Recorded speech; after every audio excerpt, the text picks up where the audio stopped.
Hey guys, so this is how you're going to connect a hosting or domain to Shopify. So let's start off with the Shopify website. Log into your Shopify dashboard and then just go to settings and then you're going to click on domains. And then you're going to click on connect existing domain and type in your hosting or domain name. That one is more of a personal setup. So I am going to move on to what you're going to do with Hostinger. So in your Hostinger, you're going to log into your Hostinger account and then you're going to look at this left side panel and you're going to click on domains. Now from here, you're going to choose any domain that you want to integrate with Shopify and then you're going to click on manage. From here, just click DNS/name servers from the left side panel.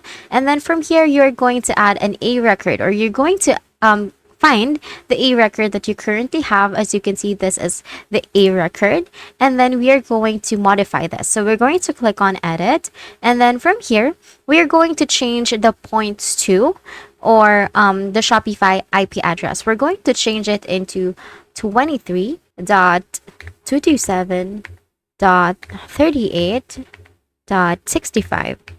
And then we're going to change this into a Shopify, for example, for the name. Then we're going to leave the TTLB. So if this is what you want to connect, you can just click on update.